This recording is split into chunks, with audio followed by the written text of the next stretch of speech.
श्री कृष्ण गोविंद हरे मुरारी, हे नाथ नारायण वासुदेवा।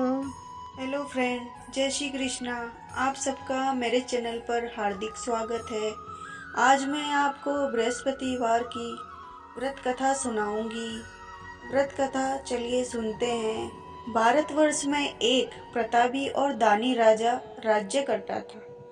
वह नित्य गरीबों और ब्राह्मणों की सहायता करता था। यह बात उसकी रानी को अच्छी नहीं लगती थी। वह न ही गरीबों को दान देती, न ही भगवान को पूजन करती और राजा को भी दान देने से मना किया करती थी।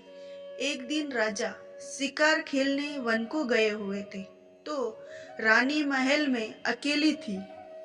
उसी समय बृहस्पति देव साधु वेश में राजा के महल में भिक्षा के लिए गए और भिक्षा मांगी। रानी ने भिक्षा देने से इनकार किया और कहा, हे साधु महाराज, मैं तो दान पुण्य से तंग आ गई हूँ।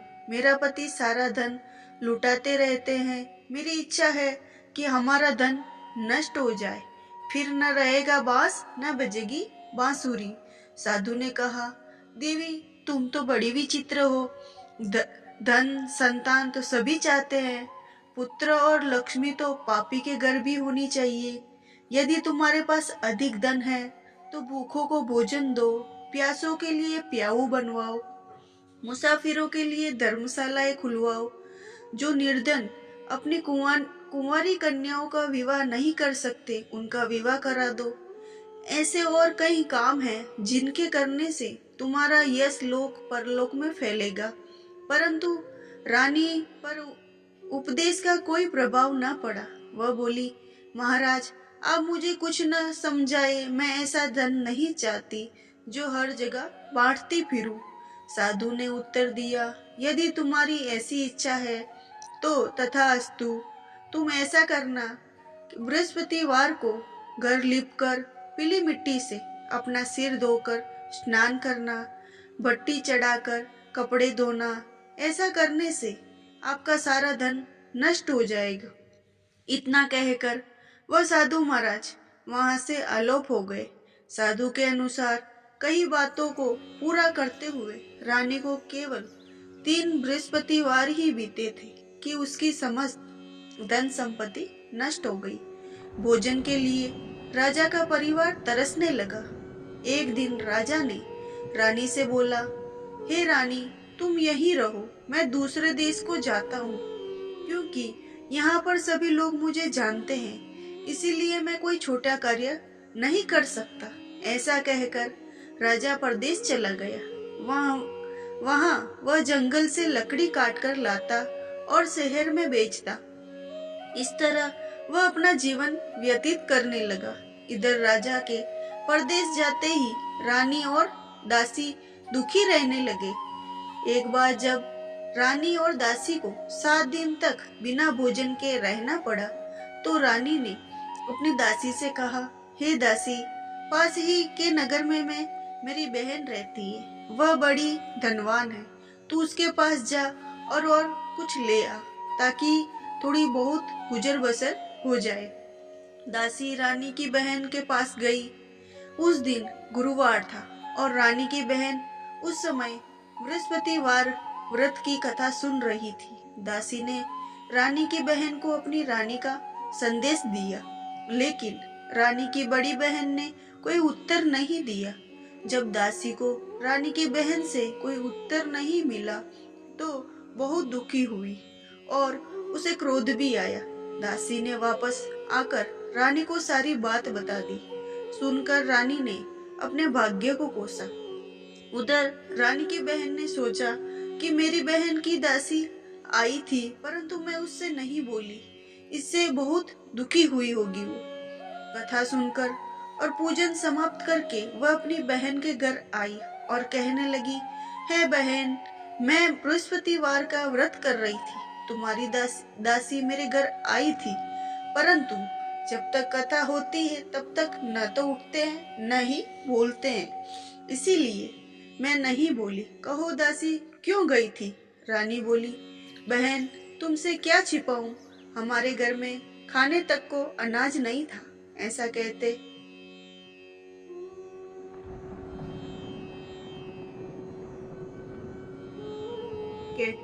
रानी की आंखें भर आईं। उसने दासी समेत पिछले 7 दिनों से भूखे रहने की तक की बात अपनी बहन को विस्तार पूर्वक सुना दी। रानी की बहन बोली, देखो बहन, भगवान बृहस्पति देव सबकी मनोकामना पूर्ण करते। देखो तुम्हारे घर में अनाज रखा हो। पहले तो रानी को विश्वास नहीं हुआ, और बहन ने आग्रह करने पर उसने अपनी दासी को अंदर भेजा तो उसे सचमुच अनाज से भरा एक घड़ा मिल गया। यह देखकर दासी बड़ी हैरानी हुई। दासी रानी से कहने लगी, हे रानी, जब हमको भोजन नहीं मिलता तो हम व्रत ही तो करते हैं, इसीलिए क्यों ना इनसे व्रत और कथा की विधि पूछ ली जाए ताकि हम भी व्रत कर सके। तब रानी ने अपनी बहन से बृहस्पति व्रत के बारे में पूछा। उसकी बहन ने बताया, बृहस्पतिवार के व्रत में चने की दाल और मुनक्का से विष्णु भगवान का केले की जड़ में पूजन करें तथा दीपक जलाए, व्रत कथा सुने और पीला भोजन ही खाए। इससे बृहस्पति देव प्रसन्न होते हैं। व्रत और पूजन विधि बताकर रानी की बहन अपने घर लौट गई। 7 दिन के बाद जब गुरुवार आया तब रानी और दासी ने व्रत रखा। गुड़साल में जाकर चना और गुड़ लेकर आई। फिर उसे केले की जड़ तथा विष्णु भगवान का पूजन किया। अब पीला भोजन कहाँ से आए, इस बात को लेकर दोनों बहुत दुखी थे, क्योंकि उन्होंने व्रत रखा था। इसीलिए बृहस्पति देव उनसे प्रसन्न थे। इसीलिए वे एक साधारण व्यक्ति का रूप धारण कर दो थाली में सुंदर पीला भोजन दासी को दे गए। भोजन पाकर दासी प्रसन्न हुई। फिर रानी के साथ मिलकर भोजन ग्रहण किया। उसके बाद वे सभी गुरुवार व्रत और पूजन करने लगे। बृहस्पति भगवान की कृपा से उनके पास फिर से धन संपत्ति आ गई, परंतु रानी फिर से पहले की तरह आलस्य करने लगी। तब दासी बोली, देखो रानी, तुम पहले भी इस प्रकार आलस्य करती थी। तुम्हें धन रखने में कष्ट होता था, इस कारण सभी धन नष्ट हो गया, और अब जब भगवान बृहस्पति की कृपा से धन मिला है तो तुम्हें फिर से आलस्य होता है। रानी को समझाते हुए दासी कहती है कि बड़ी मुसीबतों के बाद हमने ये धन पाया है, इसीलिए हम दोनों दान पुण्य करना चाहिए, भूखे मनुष्य को भोजन कराना चाहिए और धन को शुभ कार्य में खर्च करना चाहिए, जिससे तुम्हारे कुल का यश बढ़ेगा, स्वर्ग की प्राप्ति होगी और पितृ प्रसन्न होंगे। दासी की बात मानकर रानी अपना धन शुभ कार्यों में खर्च करने लगी, जिससे पूरे नगर में उसका यश फैलने लगा। बृहस्पतिवार व्रत कथा के बाद श्रद्धा के साथ आरती की जानी चाहिए। इसके बाद प्रसाद बांटकर उसे ग्रहण करना चाहिए। एक दिन राजा दुखी होकर जंगल में एक पेड़ के नीचे आसन जमाकर बैठ गया। वह अपनी दशा को याद करके व्याकुल होने लगा। बृहस्पतिवार का दिन था। एकाएक उसने देखा कि निर्जन वन में एक साधु प्रकट हुए। वह साधु वेश में स्वयं बृहस्पति देवता थे। लक्कड़हारे के सामने आकर बोले, हे लक्कड़हारे, इन सुनसान जंगल में तू चिंता मगन क्यों बैठा है? लक्कड़हारे ने दोनों हाथों जोड़कर प्रणाम किया और उत्तर दिया, महात्मा जी, आप सब कुछ जानते हैं, मैं क्या कहूँ? यह कहकर रोने लगा। साधु को अपनी आत्मकथा सुनाई। महात्मा जी ने कहा, तुम्हारी स्त्री ने बृहस्पति के दिन बृहस्पति भगवान को निरादर किया है, जिसके कारण रुष्ट होकर उन्होंने तुम्हारी यह दशा कर दी। अब तुम चिंता को दूर करके मेरे कहने पर चलो तो तुम्हारे सब कष्ट दूर हो जाएंगे और भगवान पहले से भी अधिक संपत्ति देंगे। तुम बृहस्पति के दिन कथा किया करो। 2 पैसे के चने मुनक्का लाकर उसका प्रसाद बनाओ और शुद्ध जल से लोटे में शक्कर मिलाकर अमृत तैयार करो। कथा के पश्चात अपने सारे परिवार और सुनने वाले प्रेमियों में अमृत वह प्रसाद बांटकर आप भी ग्रहण करो। ऐसा करने से भगवान तुम्हारी सब मनोकामना पूरी करेंगे। साधु के ऐसे वचन सुनकर लक्कड़हारा बोला, हे प्रभु, मुझे लकड़ी बेचकर इतना पैसा नहीं मिलता है जिससे भोजन के उपरांत कुछ बचा सकूं। मैंने रात्रि में अपनी स्त्री को व्याकुल देखा। मेरे पास कुछ भी नहीं जिससे मैं उसकी खबर मंगा सकूं। साधु ने कहा, हे लक्कड़हारे, तुम किसी बात की चिंता मत करो। बृहस्पति के दिन तुम रोजाना की तरह लकड़ियां लेकर शहर जाओ। तुमको रोज से दुगुना धन प्राप्त होगा, जिससे तुम भलीभांति भोजन कर लोगे तथा बृहस्पति देव की पूजा का सामान भी आ जाएगा। इतना कहकर साधु अंत ध्यान हो गए। धीरे धीरे समय व्यतीत होने लगा। फिर वही बृहस्पतिवार का दिन आया। लक्कड़हारा जंगल में लकड़ी काटकर किसी शहर में बेचने गया। उसने उस दिन और दिन से अधिक पैसा मिला।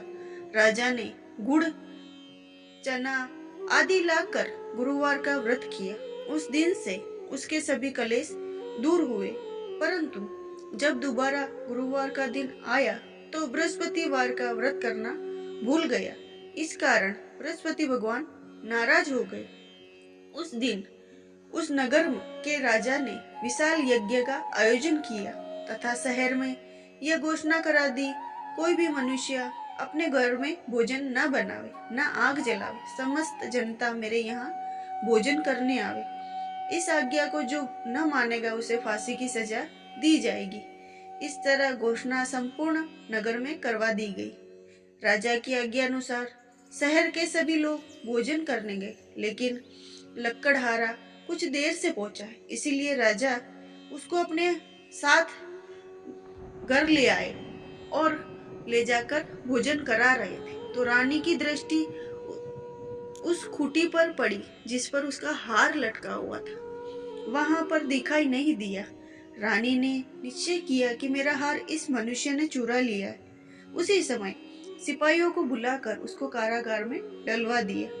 जब लक्कड़हारा कारागार में पड़ गया तो बहुत दुखी होकर विचार करने लगा कि न जाने कौन से पूर्व जन्म के कर्म से मुझे यह दुख प्राप्त हुआ है, और उसी साधु को याद करने लगा कि जंगल में मिला था।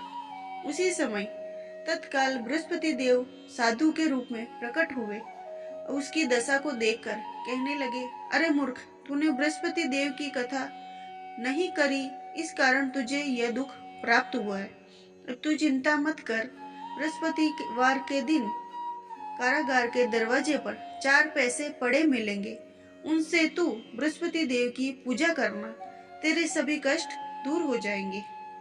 बृहस्पति के दिन उसे 4 पैसे मिले। लक्कड़हारे ने कथा कही।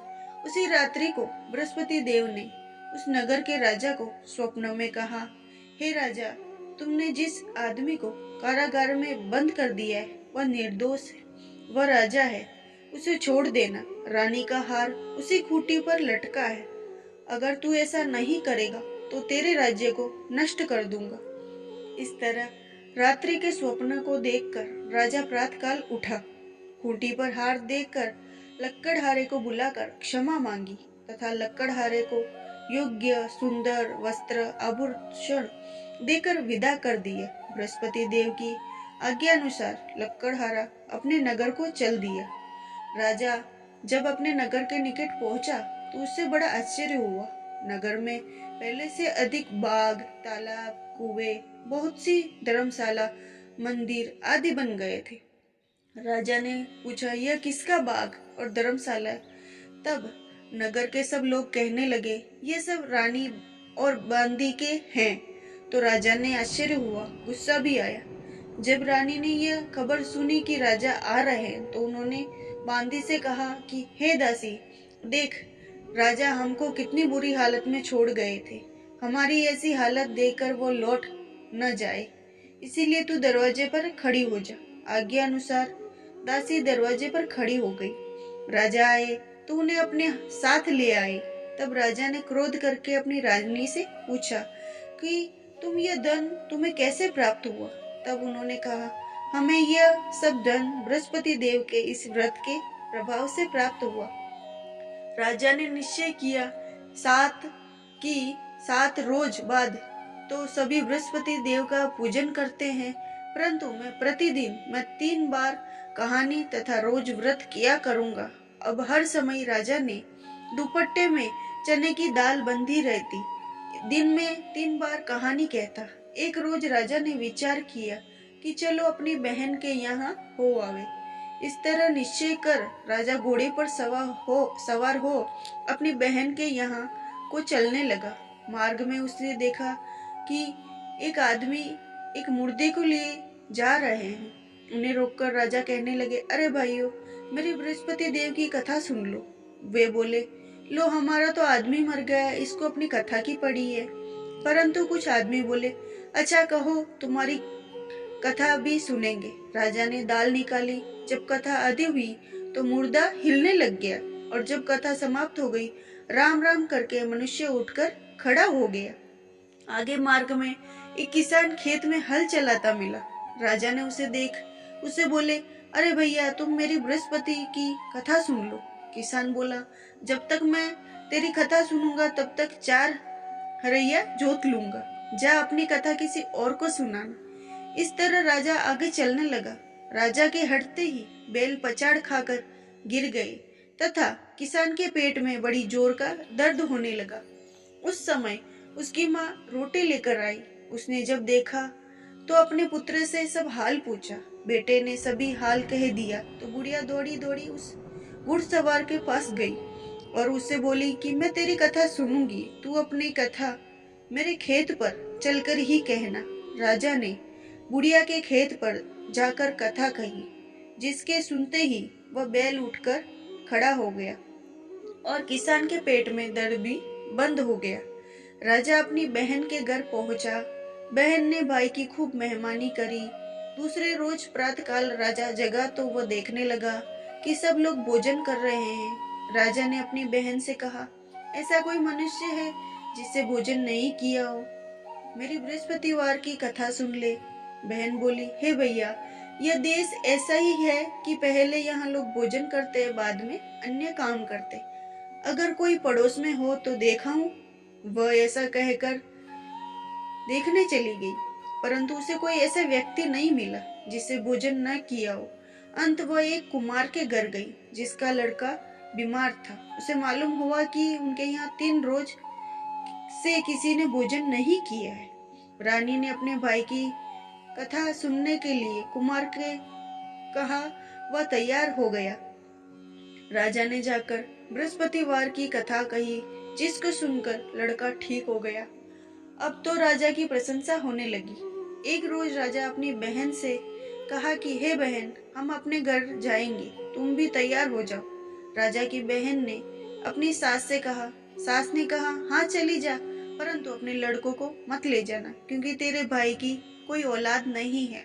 बहन ने अपने भैया से कहा, हे भैया, मैं तो चलूंगी, पर कोई बालक नहीं जाएगा। राजा बोला, जब कोई बालक नहीं चलेगा तब तुम भी क्या करोगी?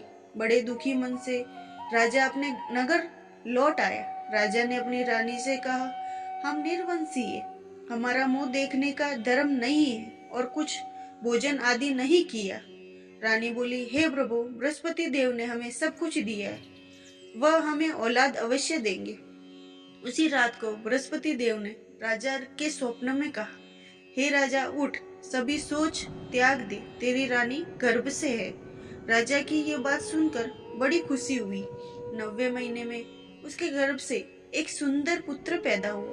तब राजा बोला, हे रानी, स्त्री बिना भोजन के रह सकती है, पर बिना कहे नहीं रह सकती। जब मेरी बहन आवे तो तुम उसे कहना मत। रानी ने सुनकर हाँ कर दिया। जब राजा की बहन यह शुभ समाचार सुना तो वह बहुत खुश हुई तथा बधाई लेकर अपने भाई के यहाँ आई। तभी रानी ने कहा, घोड़ा चढ़कर तो नहीं आई, गधा चढ़ी आई। राजा की बहन बोली, भाभी, मैं इस प्रकार का न कहती तो तुम्हें औलाद कैसे मिलती? बृहस्पति देव ऐसे ही है, जैसे जिसके मन में कामनाएं सभी को पूर्ण करते हैं। जो सद भावना पूर्वक बृहस्पतिवार का व्रत करता है और कथा पढ़ता है, कथा सुनता है, दूसरों को सुनाता है, बृहस्पति देव उसकी सभी मनोकामना पूर्ण करते हैं। भगवान बृहस्पति देव उसकी सदा रक्षा करते हैं। संसार में जो मनुष्य सद्भावना से भगवान जी का पूजन व्रत सच्चे हृदय से करते हैं, उनकी सभी मनोकामनाएं पूर्ण होती है। जैसे सच्ची भावना से रानी और राजा ने कथा का गुणगान किया, उनकी सभी इच्छाएं बृहस्पति देव ने पूर्ण की। इसीलिए पूर्ण कथा सुनने के बाद प्रसाद लेकर जाना चाहिए। हृदय से उसका मन करते हुए जयकारा बोलने चाहिए। बोलो बृहस्पति देव की जय, भगवान विष्णु की जय। ये कथा यहीं खत्म हुई। और अगर आपको मेरी कथा अच्छी लगी हो तो मेरे चैनल पर यूं ही बने रहना।